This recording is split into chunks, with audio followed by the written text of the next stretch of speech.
આ તરફ વડોદરામાં સિઝનલ ફ્લૂથી એક વૃદ્ધાનું મોત થઈ ગયું છે। વૃદ્ધાને તાવ, શરદી અને ખાંસી અને શ્વાસ લેવામાં તકલીફ રહેતી હતી। સિઝનલ ફ્લૂથી વૃદ્ધાના મોતને લઈ તંત્ર એક્શનમાં આવ્યું છે।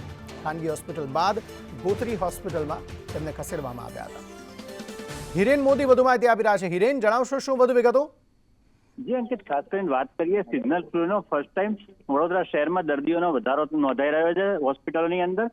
ખાસ કરીને એસએસજી હોસ્પિટલ અને ગોત્રી હોસ્પિટલ બંનેની અંદર અલાયદા વોર્ડની વ્યવસ્થા કરવામાં આવી છે, જ્યાં કરીને દર્દીઓને પૂર્ણ સારવાર આપવામાં આવી રહી છે। પરંતુ હાલમાં જે પ્રથમ દર્દી નોંધાયા હતા, વૃદ્ધા હતા જે, અને એમને સારવાર આપતા છતાં તેઓ બચી નતા શક્યા અને એમનું પ્રથમ મોત નીપજ્યું હતું।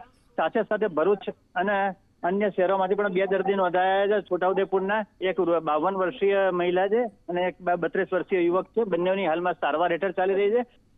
સૌ પ્રથમ વખત આ રીતના કેસો જોવા મળતા તંત્ર પણ એલર્ટ થયું છે અને હોસ્પિટલની અંદર વધુ સુવિધા અથવા તો કયા કારણસર આ રિએક્શન આવી રહ્યા છે અને વૃદ્ધાનું મોત થયું છે તે ઉપર પણ અત્યારે રિસર્ચ ચાલી રહ્યું છે। જી અંકિત, આભાર સમગ્ર માહિતી આપવા માટે।